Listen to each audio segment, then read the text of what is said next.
दोस्तों, share market में investment केवल किस्मत का खेल नहीं होता बल्कि स्मार्ट प्लानिंग का हिस्सा है। अगर आप वाकई मुनाफा कमाना चाहते हैं तो फिर पहले मजबूत इन्वेस्टमेंट प्लानिंग बनाएं और उसी के अनुसार पोर्टफोलियो तैयार करें।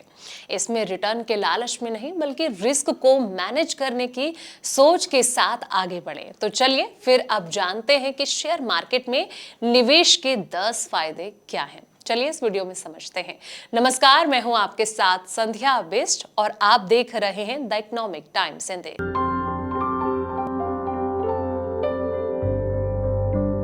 सबसे पहला है पैसे बनाने का जरिया। जी हाँ, शेयर मार्केट में इन्वेस्टमेंट से लॉन्ग टर्म में अच्छा मुनाफा कमाया जा सकता है। सही और अच्छे रिटर्न वाले स्टॉक में निवेश करने पर मुनाफा मिलने की संभावना बढ़ जाती है।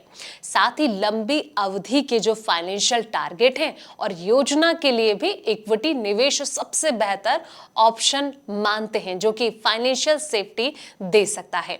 अगला जो पॉइंट है यानी कि नंबर 2, वो है कंपनी में हिस्सेदारी का ऑप्शन। जब आप किसी कंपनी के शेयर खरीदते हैं तो फिर आप उसके हिस्सेदारी बन जाते हैं, जिस कारण से आपको एजीएम में वोटिंग का अधिकार, कंपनी के मुनाफे में हिस्सा और डिविडेंड जैसे कि ऑप्शन मिलते हैं।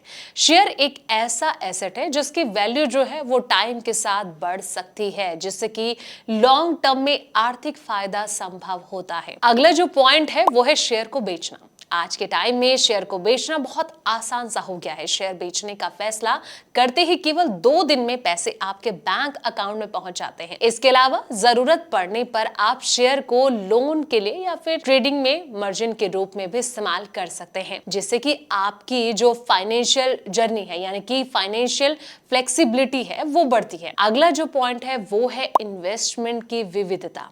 अगर आपने पहले रियल एस्टेट, बॉन्ड या फिर सोने में इन्वेस्ट किया है तो शेयर मार्केट आपके पोर्टफोलियो को बैलेंस करने में मदद करता है। ये ना केवल आपके निवेश को डाइवर्सिफाई करता है बल्कि लॉन्ग टर्म में जो रिस्क है इसको भी कम करने और बेहतर रिटर्न पाने में सहायक साबित होता है। अगला जो पॉइंट है वो है डिविडेंड का बेनिफिट। असल में कंपनियां अपने प्रॉफिट का एक हिस्सा निवेशकों को डिविडेंड के रूप में देती है। ये एक एक्स्ट्रा इनकम होती है जो कि साल में कई बार मिल सकती है। लंबे समय में ये पैसा जो है रिटायरमेंट या फिर अन्य निवेशों के लिए सहारा बन सकता है और साथ ही फाइनेंशियल सेफ्टी बढ़ाने में आपकी मदद करता है। अगला जो पॉइंट है वो है कीमत बढ़ने के चांस। जी हाँ, निवेशक शेयर में इन्वेस्टमेंट इसलिए भी करते हैं क्योंकि समय के साथ उनकी जो कीमत है वो बढ़ती है। तो अगर आप मजबूत और भरोसेमंद कंपनियों के शेयर खरीदते हैं तो ना केवल आपको प्रॉफिट मिलता है बल्कि शेयर की जो कीमत है वो भी समय के साथ बढ़ती रहती है,